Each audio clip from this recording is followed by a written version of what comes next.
Hi. As you can see from the, length of this video, I had a lot to say about this children's cartoon that I've already talked about twice before. What can I say? I like the Fairly OddParents. Over the course of 2021, folks were incredibly surprised and reasonably apprehensive to find out that Nickelodeon were once again digging the Fairly OddParents out of the grave it had found itself buried in for, I don't know, like a year? That was partially the reason behind said apprehension. The Fairly OddParents had been cancelled since 2017 after a string of poor seasons that failed to understand the simplistic charm that had once made it the second biggest cartoon of all time. Its reputation was then further tarnished in 2022 once the series had been rebooted as a live-action sitcom, where the titular Fairly OddParents were handed off to a new pair of kids. In real life. It got constant negative attention as it aired, ran for a single short season, subsequently got wiped from Paramount+, and then won a Kids' Choice Award somehow. So when we got news that yet another Fairly OddParents reboot was in production, presumably around the same time as the other Fairly OddParents reboot, folks were a little peeved, to say the least. Fairly OddParents more than overstayed its welcome. Why not give that treatment to a show that actually deserved another season, like Teenage Robot or Jimmy Neutron? Oh, they were doing that, apparently, but it got cancelled for not having enough diversity. What about Sheen? So, why Fairly OddParents? Money! And brand recognition, I guess. I mean, think about it for a second, it makes complete sense. I could smell this coming from a mile away, given how much random bits of merchandise had been popping up related to the franchise. A Da Rules notebook, Cosmo and Wanda salt and pepper shakers. I could tell something was coming. Also, someone at Nickelodeon showed me an animation test that kind of tipped me off. And with that, we later got the announcement of Fairly OddParents, A New Wish. A sequel series that focuses on Cosmo and Wanda coming out of retirement to help a brand new god kid, Hazel. As more information was leaked, like a pitch bible revealing 2 Infinity Train riders would be at the helm of this brand new show, folks started gaining more confidence in this project. But I personally still wasn't convinced. Unfortunately, being the cynical asshole I am, there were some parts of this Bible that detailed what the show was aiming to do that had me concerned. Our main character was a self-described quirky girl who was kind and compassionate. Kinda rang a few bells. Wait, why does she need fairies? Wait, it's gonna be 3D? Gross. If Cosmo and Wanda haven't had a god kid in 10,000 years, does that mean Timmy still exists somewhere out there? Would this show even want to acknowledge the original or just do its own thing? But even then, which would be better? I'm a grown man, I can watch Fairly OddParents anytime I want. Do we really need a new show that only exists to remind people of the original? At a time when the original can now be watched in its entirety through streaming. It's not like I had written it off or anything, but there were definitely a lot of ways in which it could have gone wrong. Could've, I guess, is the operative word there. Because in actuality, the series released and has since become a huge hit. Online, anyways, these viewer numbers aren't anything to write home about. But folks out there seem to have really enjoyed this take on the Fairly OddParents and appreciated how well it managed to balance the old with the new, paying respects to the lore and past characters while still not being in reliance of it. Me included, again, not my first video on the topic. The main difference between then and now, however, is that the series is finally concluded, totaling to 20 episodes. I doubt a season 2 is coming anytime soon given Nick's lack of enthusiasm when it comes to promoting it, but who knows, maybe they're saving that for when it eventually arrives on Netflix at some point. The main thing I was shocked to see upon the finale airing was a lot of people out there claiming that A New Wish not only redeems what the show had become in its later years, but also that it may be better than its golden age. Okay, let's not get carried away there. If you couldn't tell, I'm not entirely ultra positive about A New Wish. It ain't bad, it ain't even mediocre. I might even call it good. But that isn't to say it's without fault. Whether it be charming but limited animation, odd choices when it comes to characters, or the finale, which I will just go out and say I flat out don't like. But with this video today, I wanted to cover the entire season, a massive retrospective discussing each and every aspect of A New Wish. The good, the bad, and other stuff I want to talk about. I don't know, I'll figure it out. But first, I'm about to binge 7 hours worth of television, so I gotta get comfy. It sure is a good thing I just got this new recliner by FlexiSpot. This video is sponsored by FlexiSpot. No, I've been sponsored by FlexiSpot a couple times now with their great products like the E7 Pro standing desk or this fantastic ergonomic computer chair, both of which I still use to this day. But they've also been gracious enough to send me these amazing reclining chairs. They're super comfy and come in 2 different forms. A regular one with a little handle to bring out the footrest like you'd expect, but there's also an electric one which not only allows you to manually move the rest to whatever position you want, but also has a USB port so you can charge your phone or something akin to that. I love this stuff. I'm willing to become the FlexiSpot spokesperson at this rate. They got so much cool stuff like pegboards, a plethora of different accessories for their products, and all for an incredibly affordable price.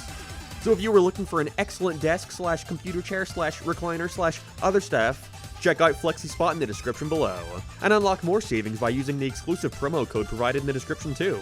Click the FlexiSpot link to enjoy those sweet discounts. Seems fairly natural to start with a pilot. The 22-minute special, Fly.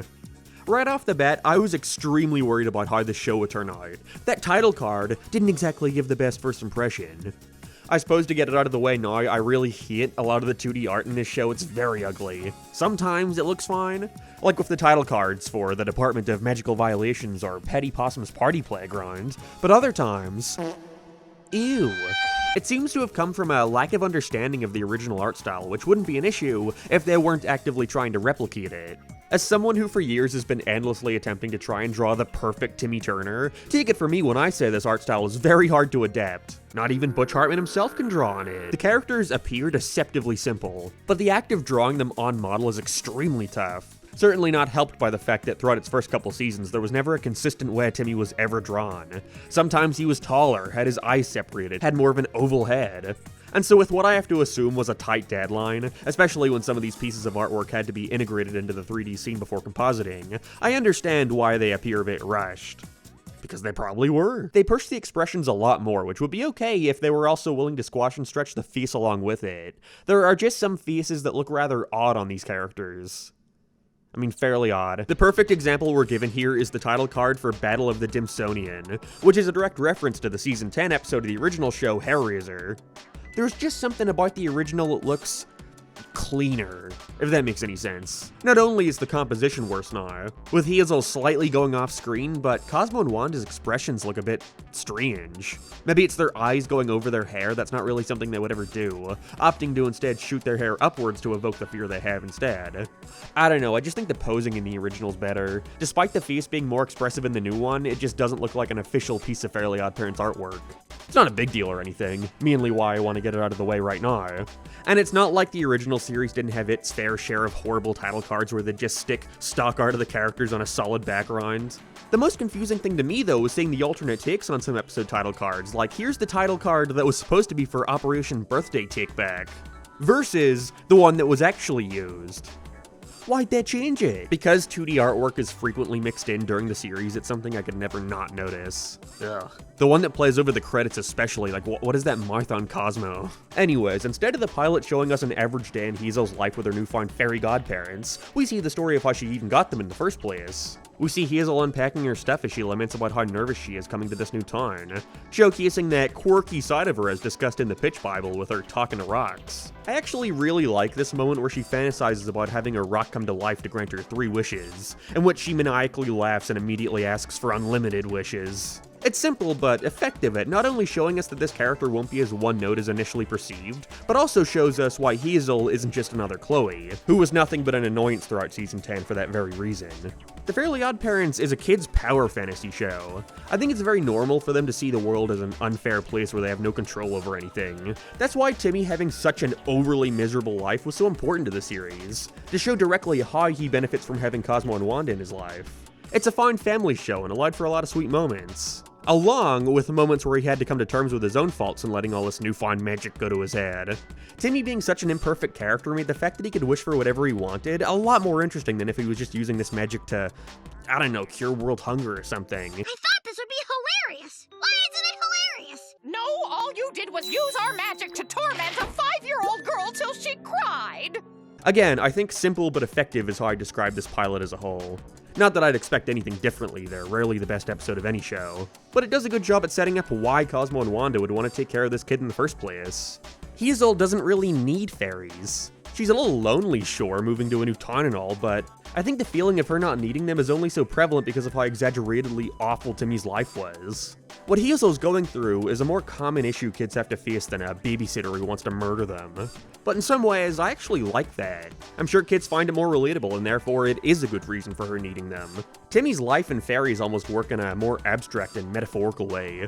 Sure, there aren't many kids out there who have a life like Timmy's, but it's pushed so much that I think it becomes easier for a kid to attach themselves onto the general idea of why he's given Cosmo and Wanda. Every kid now and then has thoughts of feeling misunderstood, beat down upon, like nobody cares about them. Every kid feels like they're the main character of their own story, that they're an average kid, who no one understands. And that's why Timmy, at least for me, feels like such a perfect character for a story like this. Whereas Hazel works on a more realistic level. And so for that reason, I'm for it. Hey, it's something different. It also works because Hazel wasn't even really given Cosmo and Wanda. She just so happens to be moving in across from them at the apartment they've been staying in after going back in time to vacation for 10,000 years. A well-earned break after all the shit they had to go through with Timmy. It's their own choice, it's like a pro bono god kid. There are some pretty contrived moments to make this happen, like suddenly Cosmo and Wanda hearing I wish turns them back into fairies like it's some sort of trigger word. But whatever, I can look past stuff like that. They immediately go back on this decision in episode 2, by establishing that Jorgen had always planned on giving Hazel a godparent, so hey, fuck me, I guess. I'll just enjoy this interpretation while it lasts. Who was to be assigned to a different fairy entirely? What? I was gonna have a different fairy godparent? I think what I enjoy most about this pilot is that it feels like an inverse of the pilot to the original. No, I mean the original. The setup here is that Hazel eventually wants to run away from home after having a miserable day at her new school and getting the news that her brother won't be visiting anytime soon, in which Cosmo and Wanda accidentally turn her into a fly and have to rescue her before she dies or something, I guess.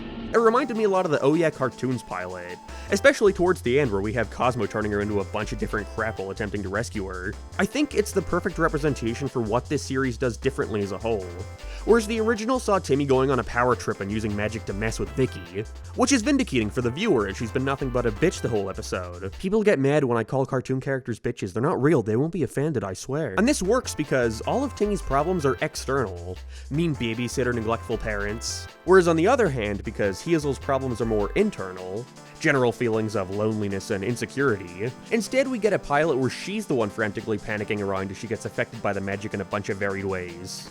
I doubt any of these parallels were intentional, but it's fun to consider, showing us that this series isn't going to be anywhere near as broad as the original, which doesn't have to be a bad thing, especially with the limited episode counts we see from TV today compared to the hundreds of episodes we saw back when the original Fairly OddParents released. There's a lot more I'd like to talk about regarding Cosmo and Wanda, Hazel as a character, her parents, the side characters, but that sort of stuff gets expanded upon as the series moves forward. And so from here, we're going to branch out and talk about the rest of the show, although I'll probably segment it into chunks so we're not just talking about every single one individually. The episodes between 2 and 16 are pretty standard. Also, earlier I said there were only 20 episodes of this show, but I gotta once again clarify that most 11-minute cartoons count this by 22 minutes, which means they combine 2 episodes into one, so if we're being accurate in reality, there are 36 segments of A New Wish. I'll never not hate the way they list this shit. Anyways, the purpose of this batch of episodes is to be slowly expanding the world. The locations, the characters, friends, and rivals, and because of that, they tend to gear towards a more episodic approach. Something you would expect from a Fairly OddParents reboot. Although I will say, I did appreciate the slight continuity they would keep between episodes. Like Fearless being about Hazel trying to help her new friend Jasmine get over her fears so they can watch spooky movies together at their sleepover. And then next episode we actually see that sleepover take place. It's a fun way to ease the audience into the more serialized elements, which we'll definitely see ramped up later. The main thing I got out of these episodes was growing to like Hazel more as a main character. Again, at first I had the worry that she was gonna be a little, boring. There was a certain charm in Timmy acting like a realistic kid given all the magic you could ever want. He was a bit of a smartass, always having some snide comment to make, and I always find that aspect of his character fun, aided in that feeling of nobody understanding him. And I will not deal with this goddamn Timmy revisionism we're seeing now, where people say he's a bad character because he's an asshole, when the whole point of the series is him learning to grow as a person. Does that look like a bad kid to you? No, it doesn't. Sorry, I could get sidetracked talking about this franchise forever. Point is, I grew to understand and appreciate that Hazel is the exact opposite approach, generally being more caring and less selfish. Most of her wishes tend to be either something everybody can indulge in, like, I don't know, infinite pudding or something, or a wish that only affects her, like that her hair had spirit. I would much rather this over her just being girl Timmy. And look, I don't want to alarm you guys, but Hazel is black. That's an issue for some reason. Perfect timing is as I'm writing this script, everybody is currently pointing on some guy for saying just that. I don't know, does that really warrant all this attention? Doesn't all this only prove to these grifters that they can get a shit ton of attention by making a big deal out of stuff like this? Well, okay, I guess I'm talking about it too now, so I don't have as nice of things to say about the secondary cast at all. I mean, hey, I didn't not like him. That's a genuine positive. It's not like the original where I actively roll my eyes anytime they'd bring in Crocker's nephew, Kevin. That's real, look it up. And it's not even a huge deal because the Fairly OddParents has always been a franchise where the main trio remain as the core of the series. All the secondary characters are usually just there to help push the story along, which I enjoy. Again, it really helps your main character stand out and drives home that point of how out of place they feel. But I don't know, none of them really stood out to me at all here. At least given how reoccurring they can be. Hazel's parents are almost non-existent. However, whereas in the original series where that was like the point, here they just never really put any focus on them, mostly because a lot of the episodes in this batch take place at school. Not like I mind or anything, and it is a nice change of pace to have parents who aren't dismissive and neglectful towards the kid. But at the same time, Mr. and Mrs. Turner are iconic. They're hard to beat, and so it's like a new Wish isn't even attempting to compete. And I would take this over them shoving them in your face all the time like the original eventually did. Similarly, her classmates are fairly uninteresting aside from a couple standout characters. It's weird, in the first episode they made a big deal out of them, with Dev giving a big rundown of everybody and their unique quirks. Yet the only one we consistently see come back is the ASMR kid who's always whispering and hosts a hit podcast. Ugh. Wouldn't even care if this wasn't consistently the secondary character they bring back the most. They give him some moment in almost every episode here. And after, oh I don't know, the second time, it gets a little old. Hey, Hazel, do the dimmy shimmy. At first, I thought Jasmine was really gonna get on my nerves. Hazel's new hyperactive friend who loves screeching at the top of her lungs. But honestly, I started to like her more and more after the episode focusing on Hazel trying to help her with her fears. That episode in general just had a lot of really fun ideas where, after wishing they were removed, it brings out all of them into the real world. They didn't do anything crazy with it or reveal some insane lore around her that made me like her more. All it took was getting to see them do more than stand around and deliver expository dialogue to show why she's a fun character to keep around. Can't say the same about Win, the cool kid in school. You can't see the words in my script, but I put quotes around cool kid. It's one of those characters where everyone just says they're cool without us really seeing why, other than, I don't know, they skateboard sometimes and wear a backwards cap. Radical. Unlike Jasmine, they just did not add anything to any scene they were in. I was honestly confused when they started making them a permanent addition to Hazel's friend group because they just did not leave an impression. Maybe that's more so due to their first episode with me and Roll easily being my least favorite out of this entire batch though, but I'll talk more about that later. By far the best secondary character here is Dev Dimmadome, son of Deal Dimmadome and grandson of Doug Dimmadome and heir to the Dimmadome fortune. I like mean asshole characters, and from the start he is just a complete prick for no reason. His design is fun, his voice is great, I love that he has 2 drones to parallel Cosmo and Wanda, and there are even some episodes later on in this batch that try to expand upon him a little more by showing that he is the way he is due to the neglect from his dad. In a way, Dev is like the Timmy of this show. Selfish, but for an understandable reason.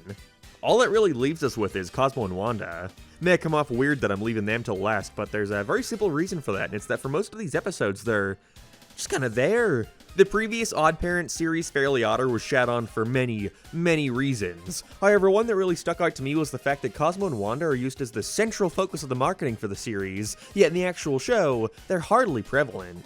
This is due to how much effort it would take for them to coordinate the actors reacting to characters that aren't there during filming, along with more budget needing to be allocated to animation. Budget they clearly did not have, just look at this school set that couldn't even afford paint. This was a massive contrast to the original series in which Cosmo and Wanda were just as much of the main characters as Timmy was.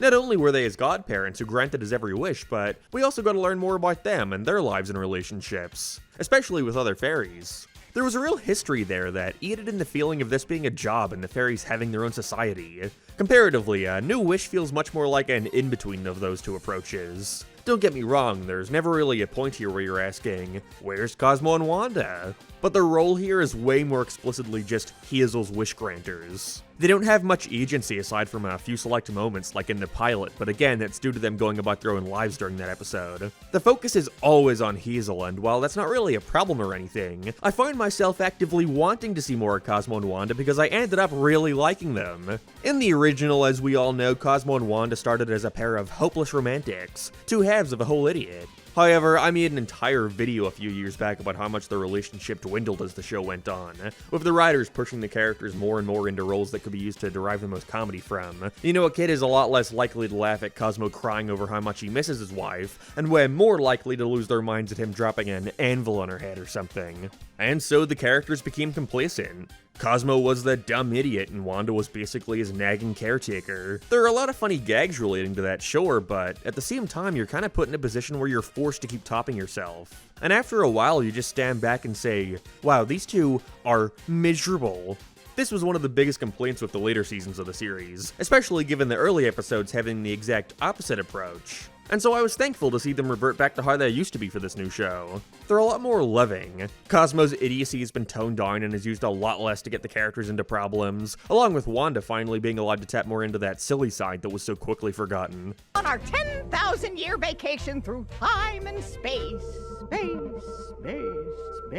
I like that after episode 1 we still get to learn bits and pieces about what they did during their retirement. They brought that detail back way more than I thought they would. And I don't know, it just results in a pair that's a lot more pleasant to watch. However, okay, look, this is gonna be rich coming from me because again, this change has been something I've been advocating for years, but is it just me or do Cosmo and Wanda seem a little too perfect?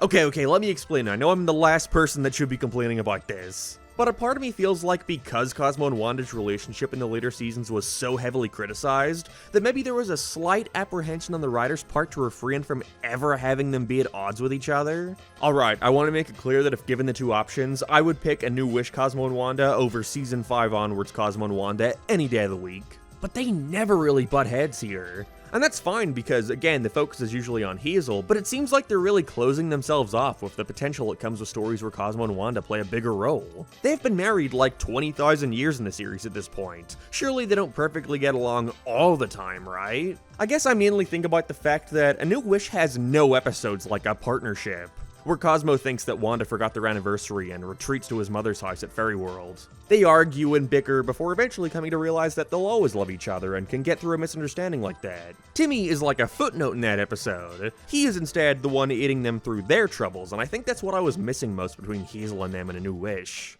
Cosmo and Wanda are there for her, sure, but in turn, she's also there for them. I don't really think the limited episode count is a valid excuse either, because a partnership was episode 3 of the original series in a season that only had 6. There was time, but it really seems like there was no real desire here to expand on Cosmo and Wanda or to try and divert away from the formula. Not that they had to, I can't stress that enough really, what we have here is good, but I would have absolutely loved to see what this team could have done with them had they taken things a step further. After a few episodes, you really start to get an idea of how limited they must have been for this new series. I talked about it briefly in my first impressions review, but the idea of making the Fairly OddParents CGI was always bizarre to me because it was bound to limit the possibilities in a way. I'm sure whatever episode ideas or wishes they could do always had to be put up against the budget. How can we streamline things as much as possible? I can only imagine for TV grid CG there's always some sort of filter. Something gets written in the script or is put in the planning phase. They then make a list of each unique model that needs made versus how much it would cost. And then they have to go and start considering what to scrap or at the very least simplify. They go to the museum so many times in these episodes, and I have to imagine it's just because that was one of the few sets they could afford to do. Probably why the school gets so much focus as well, and probably why Fairy World's only ever conveyed as a painted backdrop. Then when they do go in episode 2, it feels so barren, so empty, just a couple stock fairies floating around. It's gotta be tough to manage something like this. I think the brighter side to that, however, is that they're at least able to use what little budget they had to ensure the visual style stays true to the Fairly OddParents, and completely avoids the possibility of entering the uncanny valley, something you definitely have to consider when translating such a flat cartoon to the third dimension. But really, they did a fantastic job. This is one of the best looking CGI TV shows ever in my opinion. I love the combination of these ultra flat and basic designs with super colorful lighting that does most of the heavy lifting when it comes to adding depth to this world. If there was one choice I find odd, it's that a lot of these episodes will have this older Timmy cameo, usually doing some sort of odd job. It's a fun idea, but ended up confusing a lot of folks into thinking this was actually Timmy in this universe. But nope, it's just some random guy. Weird. It's one of those things where if you're not going to update people on where Timmy is, then don't bother at all because it just winds up getting a bunch of people confused and upset about something that doesn't even really matter. I noticed Timmy all over this goddamn show. Here's his silhouette in a frame in this episode. Their fucking school mascot is just a squirrel version of Timmy, which is bizarre. We have a mascot? I was pretty put off by this in my initial watch, but the more I saw, the more I got used to it. I can understand the temptation in wanting to have a fun Easter egg like this without actively taking time away from Hazel to bring up Timmy out of nowhere. What they did here was just enough. I honestly don't want Timmy in this show. I like the idea of where he ended up being left to interpretation. If there's one thing that took a bit of getting used to, it would have to be the sign design. The Fairly OddParents has a very unique sign to it. Guy Moon slapping his trademark Guy Mooniness all over this thing. Every action, every breath, every molecule that is ever interacted with needs a sound effect associated with it.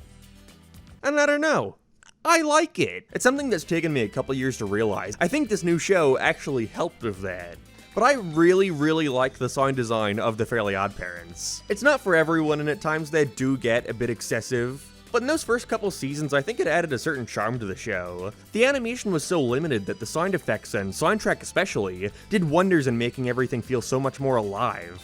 A New Wish definitely aims to replicate a similar vibe to that. The intro, I would argue, is equally catchy as the original. I find myself humming it to myself all the goddamn time. But there was undoubtedly a conscious effort here to try and evoke the same feeling as the original sound design, without exactly doing the same thing, presumably to avoid coming off as annoying. I can understand that. The sound design of the Fairly OddParents was a meme for a reason, and gotten a lot of people's nerves. But it results in there being a few select scenes, and it is just a few admittedly, in A New Wish that feel a tad empty. And I think that's simply down to the fact that with animation as fast and snappy as FOP, the lack of sound effects stick out like a sore thumb. Also, I don't know, it's a cartoon. I get not wanting things to be in the same level of Johnny Test or something, but at the same time, it's surely not something to be scared of. In my opinion anyways, again, it's not that big a deal. A flaw that definitely started to crop up the more I watched was how select episodes feel as if they're missing something. An extra bit of escalation to take things even further. I think this only sticks out to me so much because of how far they would take things in the original. Timmy wishing everybody turned into whatever their costume was on Halloween leads to a group of giant Jackobots attempting to blow up the planet. Him wishing that everything was silent takes a turn after realizing a meteor is hurtling right towards Earth and nobody knows about it. Timmy deciding to switch brains with a dog turns traumatic after finding out he's gonna be taken in to get fixed the next day. Okay, I'll use a better, less extreme example. I want to take some time to compare the structure of the episode The Wellsington Hotel versus A Wish Too Far. My reason for singling out these two is that they basically have the same arc for our main character, getting carried away with finally being cool. Funnily enough, I also think this episode is the perfect one to show the core differences between Hazel and Timmy. Whereas that's something he's actively seeking out. At the start of A New Wishes episode, Hazel proclaims that she doesn't even really care about being cool.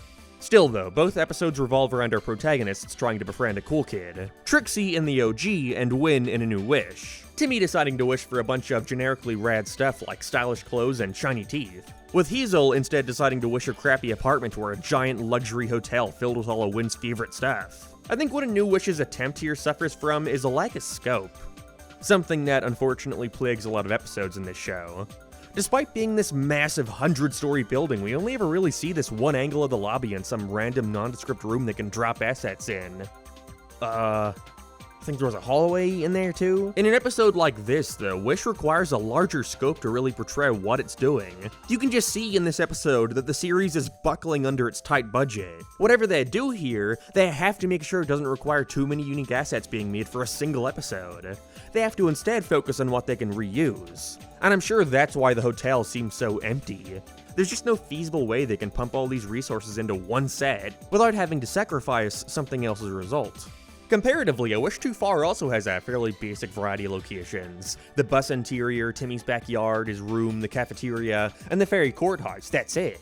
But they do so much more with it visually, especially in regards to the variety of angles we see, probably due to how simple these look to draw. That's kind of the trade-off. Sure, CG allows you to reuse stuff, but it makes the one-off background or location feel all the more like it's pulling unnecessary resources, when we could just as easily hold on the same flat angle for 30 seconds. But still, it's hard not to notice how they do so much more with the space they're given, which is strange to consider when one of the benefits of having your show be in 3D is being able to move the camera anywhere you want. But I'm sure the issue comes from them trying to still make sure these 3D spaces adhere to the flat style, and so I'm positive they're only built to be viewed from very select angles and, you know, whatever, you get the picture, right? And that's just a visual comparison. Story-wise, it results in an episode where the writers are being restricted to only being able to work with these few locations and a couple props.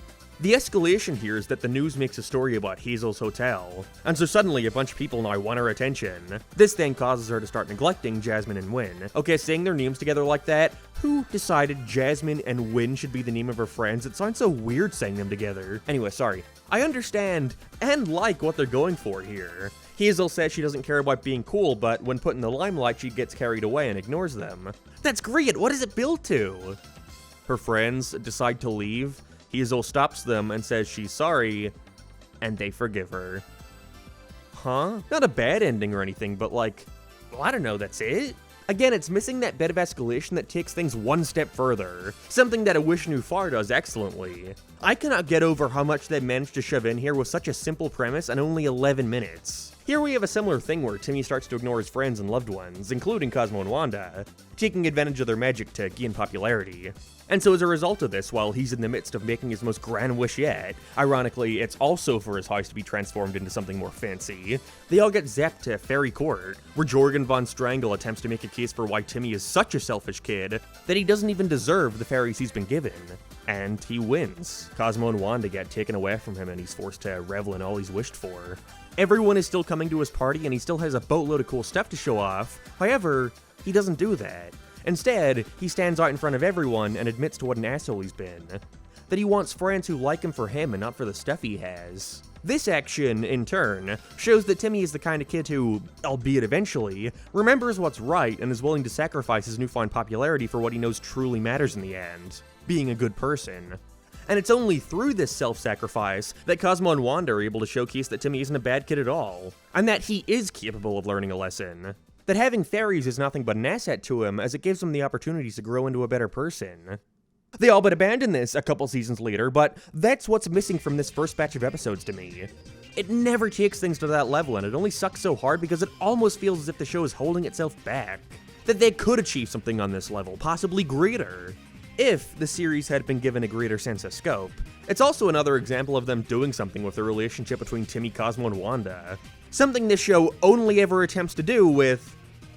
well, okay, we'll get to them. Where are the rules in A New Wish? They pop up so infrequently with no real introduction as to what they are or what they entail. Like halfway through this batch of episodes, Hazel makes a comment about Cosmo and Wanda needing to hide, or else she can lose them forever, but I'm just sat there like, when was this ever established? Well, you know, in the old show. And that's kind of an issue to me. Not only because I do find it necessary for a sequel to a 20-year-old show to re-establish integral stuff like this for a new audience, but also because the rules were so important to the stakes of half these episodes. Oh, great. The one not working noise. You know, the rules were undoubtedly just an easy plot device to make things a little more difficult for Timmy, but, you know, they worked. Maybe it's just because I'm older watching these for the first time, but I never find myself saying, well, why don't you just fucking unwish it then? Nearly as much as with the original. That's why the rules were so helpful. Why can't Timmy unwish this wish? Well, because you can't break up true love. You can't wish away another kid's godparent. You can't wish for breakfast past 10:30, apparently. However, here there are so many episodes where the problem simply comes from Hazel sticking her feet in the mud. Not only is that just kinda lame, but it also makes so many climaxes feel a tad anticlimactic. Like Teacher's Pal, where Hazel wishes for all the teachers to be her friend. This then backfires when they all eventually start regressing into having the minds of children. And so to solve this, Hazel just unwishes it. Okay? Hazel wishes for infinite pudding throughout the school, which backfires as everyone starts turning into pudding-craving zombies. Wanda asks Hazel if she wants to unwish the wish, but she declines as she hasn't gotten to try any yet. Okay?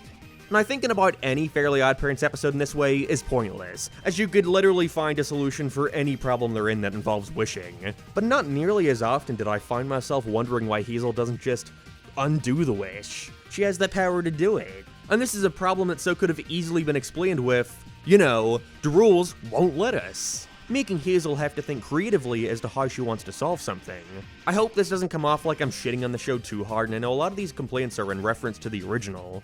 But at the same time, when your show itself is so referential to what came before, it's hard not to notice there are differences in approach to plot structure and how I can't help but vastly prefer what came before. There are still a lot of good episodes in here, though. Thumbs up. That's not to say there isn't anything new in here, however. While many old characters return like Jorgen with a pretty fun redesign, Father Time, who since the lawsuit from Timmy's Secret Wish is now forced to handle all time-related wishes, but also, just as many new guys show up. Some aren't all that memorable like the Peapod aliens or the Science Fairy, but others I liked a lot and wish got more screen time, like Nick of Time, who was a fun addition, or Cookie, who I'm glad got another episode to be a true antagonist. On a podcast, the lowest form of media. Check out my podcast. Still though, the focus is much more on bringing back elements from the original. Some are in really lame ways that I actually hate, like the New York musical number bringing back Flappy Bob from School's Life the Musical for a split second as a random PNG sliding across the screen. Seems like just a cheap time-saving measure, so they don't have to go out of their way to make a new character for this quick segment. But it's confusing because now it's just a random incidental wearing the skin of Flappy Bob. I don't know, maybe I just don't like it because I'm one of the few Flappy Bob fans out there, but it's needless, you know? In contrast, an example of an excellent way they brought back an older character was with Deal Dimmadome, who later in the batch is revealed to be none other than the kid Timmy rescued at the lemonade stand. From like fucking season 3. I spent my Saturdays working in a factory underneath a lemonade stand. Instead of just remaining as a pointless reference, we learn about how that experience affected the character, leading to him becoming a billionaire tech giant trying to keep the town under his fingertips. Obviously resenting his lack of a real childhood, and therefore unknowingly repeating the same pattern with his own son, Dev. Again, Dev is a perfect character to have here, in such a way that it almost makes me wish he could have been a main character in his own right. But Dad, it's Saturday. But it's Saturday! Saturday! Foreshadowing, ooh. In conclusion, I think this first batch of 16 episodes does a good job at showcasing the strengths of this new series, breathing some much-needed life and variety into this franchise that's been doing the same thing for nearly 20 years, with a new setting, new characters, and therefore, new storytelling potential. And while it does avoid a lot of the pitfalls it easily could have fallen into given how much resentment has been built up towards anything new they try to do with this series, ultimately I think it succeeds at easing you into this new world, giving us time to grow attached to our new protagonist, and the side characters. Okay, some of the side characters. Honestly, my biggest complaint with it so far is that it constantly feels as if the show is being held back. Held back by a lack of budget, held back by a lack of scope, and most importantly, held back by a lack of stakes. But who knows? Maybe they were saving it for the second half. Miserable? Hey kid, I'm Poof. I'm your new fairy godparent. And kid, I'll take you from Dev to Devine. Okay. Episode 17 marks the first major shift in the series, as Dev starts to get a lot more focus after he and Hazel have a fight.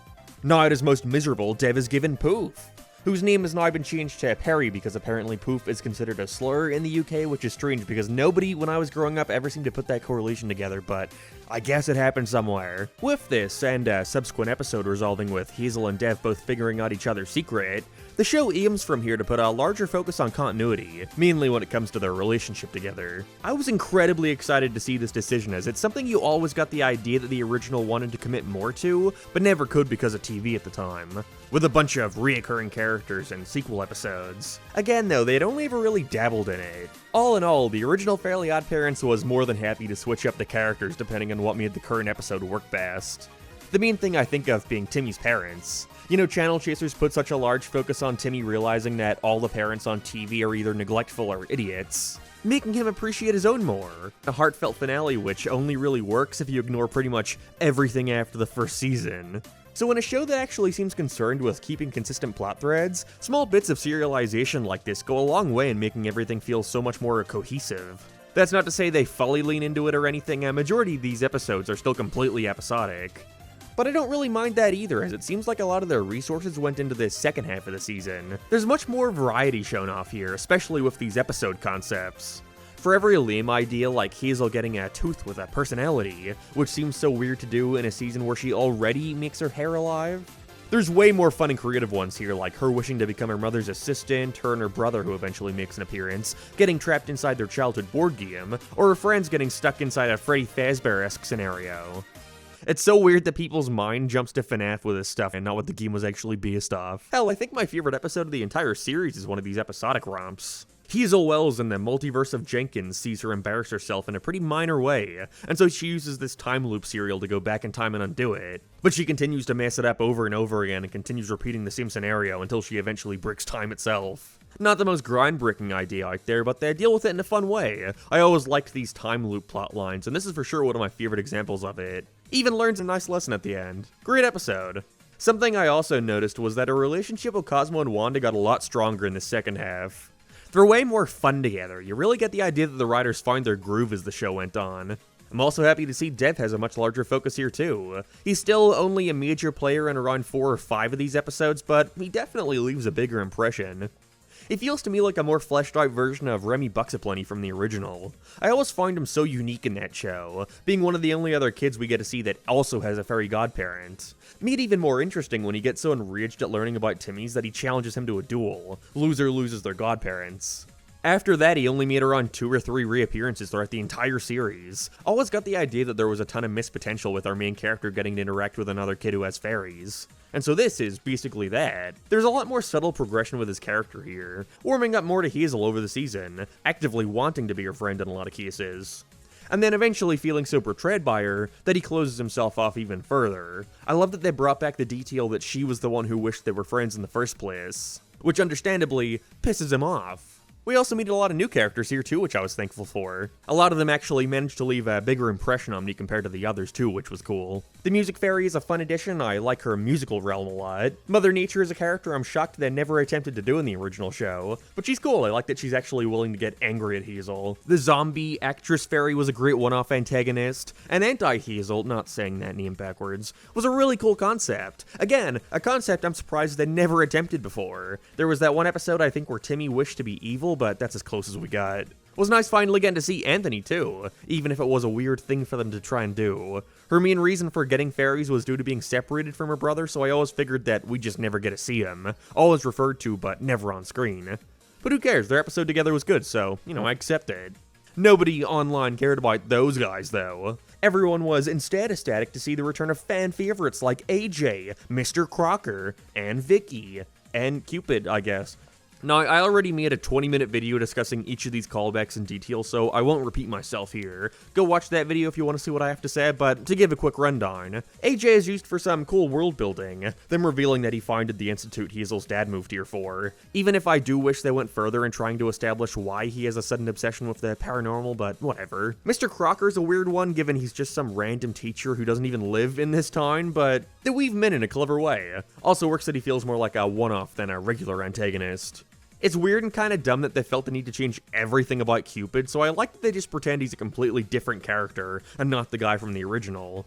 But also, I get it, he was a stereotype and all. His new iteration is used in a fun episode, so again, who cares? And finally, Vicky's pretty much the same. I like that they kept the continuity of her remembering she was the one to kidnap Dev's dad, but she's basically untouched from how she acted in the original. Overall, really solid. I appreciate that none of these guys take away from anything this show is trying to do, and doesn't come in the way of it being able to stand on its own. Oh yeah, wait, okay, the Tooth Fairy, forgot that it showed up to be honest. The one I think is important to focus on here though is IREP, Perry's anti-fairy, otherwise known as Foop from the old series. Foop was one of the worst additions to the franchise when he was introduced. Neat in concept, but in execution, the writers fucking loved this guy, and started using him every chance they got, which made me really start to roll my eyes anytime he appeared on screen.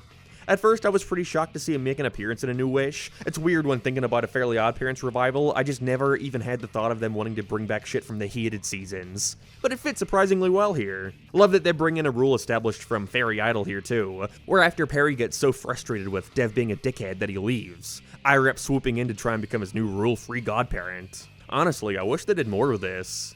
After a few minutes of using IREP to win a competition and give Hazel non-stop bad luck, Jordan comes in to send him away, Perry once again becoming Dev's godparent. Great.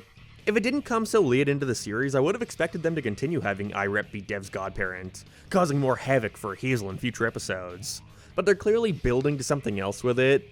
The episode ending with Dev starting to try and find out anything he can about anti-fairies. So, I suppose we'll see what happens with the finale. I guess I just wanted to see more because, again, this is something unseen in the franchise. An episode where our main character is actually affected by the actions of another god kid. With how many earth-shattering wishes Timmy made that would make everyone in the world unable to sleep or really obese, the thought always came to mind of how other kids with godparents would be reacting to this. Why don't they ever try to step in and stop things? But I suppose then once you open that can of worms, you have to start addressing it more and more often, so Whatever. Either way, as things progress, we learn that Dev's dad has been trying to learn more about Hazel, and how she was able to thwart his plan back in the episode where Dev got Perry. In which, upon finding this out, he's only upset even further. The reasoning for this is fairly natural too. I'm glad Dev and Hazel's breakup doesn't feel too forced. He's mad that his dad cares about some other kid instead of his own son, especially when he also has fairies, which goes right under his nose. And so, I suppose it's time to check out the finale and see what all this has been building up to. Hazel has just made her 1,000,000th wish, which means she's allowed to get one rule-free. But right before she's able to make it, Cosmo and Wanda's wands have been turned off. After getting to Fairy World, they find out that... Oh, Dev has already taken over, okay. This finale moves at a breakneck speed, which doesn't leave much room to do anything, really. You get the idea that it's really aiming for this action-packed rescue mission that involves all of the characters we met over the course of the season, but it's hard not to watch and feel like it would have greatly benefited from being a 45-minute special instead. Although I understand the chance of this show getting that in its first season was extremely unlikely. As is, there are a lot of cool ideas in here, but none are really given the chance to shine. Anti-Cosmo and Anti-Wanda are back for the first time in like 15 years. They get about 3 lines of dialogue and then disappear. Dev reveals magic to the entire world, but there's only time for a quick 10-second montage showing the ramifications of that. Sweet. Dev's relationship with his dad is one of the only things to truly feel like it got the chance to develop here, and even then, it's very barely, as his dad joins him on the throne only to completely look past him and only think of himself. In which Dev comes to realize that nothing will ever make his dad see him, in which he chooses to let everyone escape and save the day. Something else that just sort of happens is that Hazel reveals that she has fairies to her friends and brother in order for them to help save the day, but it comes out of nowhere. None of these characters have even been mentioned in the episode so far before she's suddenly telling them, in which they don't even give a shit. Now, the original has had a bunch of episodes where Timmy is forced into revealing his secret to others, but it was always under the guise that eventually everyone's mind would be wiped as to not shake up the status quo. And so here we have just that. Jorgen wipes the entire world's memory after a solid 5 minutes of knowing about magic. Dev loses Perry and also has his memory wiped, forgetting any of this ever happened. Which is a great punishment. I love how definite it is. No second chances here. And the same is about to be done to Hazel's friends and brother. However, it's at this moment Hazel decides to use her rule-free wish to demand that her friends and brother be able to remember that she has fairies. Ugh. This was a pretty okay finale if I'm being real. It's a shame it had to feel so rushed, and I do wonder if this has something to do with the fact that this season's antagonists were originally meant to be the Pixies before something resulted in them having to change course. But that final minute, truly, and I am not exaggerating here, ruins any excitement I would have for a potential season 2 of this show. That may seem harsh. Am I really that much of a stickler for the rules? Yes. The idea of Hazel's friends and family knowing that she has fairies, I guess could work, maybe, depending on how it's done, but this soon, really?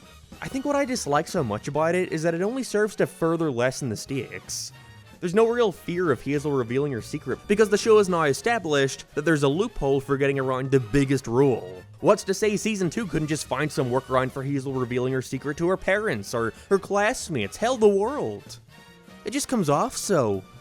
lame. There's no other word I can use to describe it. This already was not even attempting to ever use Hazel keeping Cosmo and Wanda a secret to raise tension in these episodes. And so, I suppose in that regard, it's not like we're going to be missing anything, but it feels like such a monumental thing to happen in the show's history before it even feels like the show has gotten a chance to really kick off.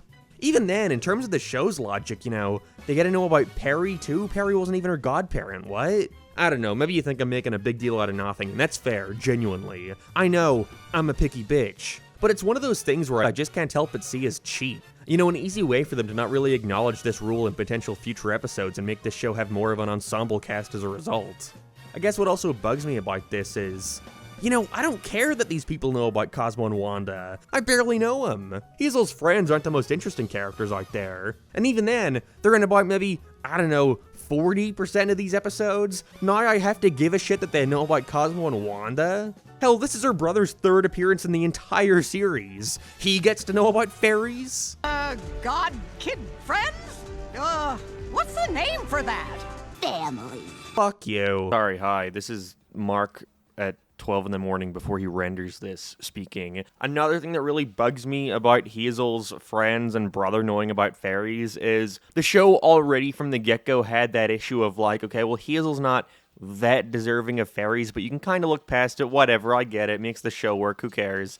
But the 2 reasons. 1 is moving to a new place and not really knowing anyone. 2 is not having her brother with her. Now at the finale, her brother's with her, and she has great friends, and they both know about fairies. Isn't the whole point of godparents to kind of help kids when they're at their lowest? So now at this point in time, at the end of season 1, Hazel's 2 problems have both been solved. Honestly, I'm about to talk about it in a second, but the show is very unlikely to get a second season. It might happen, might not, but if this is the only season, then I really do think that was a massive missed opportunity to not have the season end with Hazel losing Cosmo and Wanda, and it can be treated more as a bittersweet thing. It's not like she gets them taken away from her, it's that she's reached the end of her arc. She's no longer alone. Cosmo and Wanda kind of helped her for the time being. I don't know, that's just my opinion. I think it would have been a better finale if it kind of ended with Hazel's arc being complete in a way, especially because it makes me lose interest in anything they would want to do with this series going forward, that everyone can just know about Cosmo and Wanda, who cares?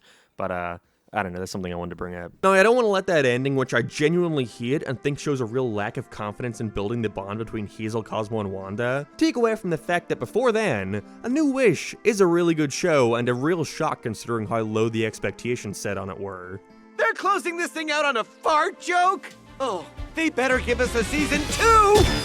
Ignoring that ending, I feel like a season 2 could really take things up a notch, and continue exploring different facets of this magical world. Who knows what new characters they could introduce, what old characters could return. Maybe they could even, undo that ending. Anything is possible. However, at this point in time, it sadly doesn't seem like that second season's coming. All the staff have since moved on to other projects, as it appears Nickelodeon didn't really put much effort into promoting this new show. Which is stupid, why even make the thing at all? One of the advantages of a CGI show is that a season 2 would already have all these assets ready to go, meaning the budget could be spent creating new stuff, but whatever. I just wonder what was the point? Why even bother making the show in the first place if you're not even gonna have a potential season 2 in the books? Like, if this show was a massive failure, okay, that's fine, don't make a season 2, I get you gotta make money.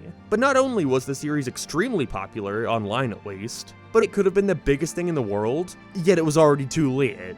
Great, wonderful, I love the current state of television. But that's not to discourage people from further sharing their wish for a second season, make your voice heard and all, who knows. Miracles do happen.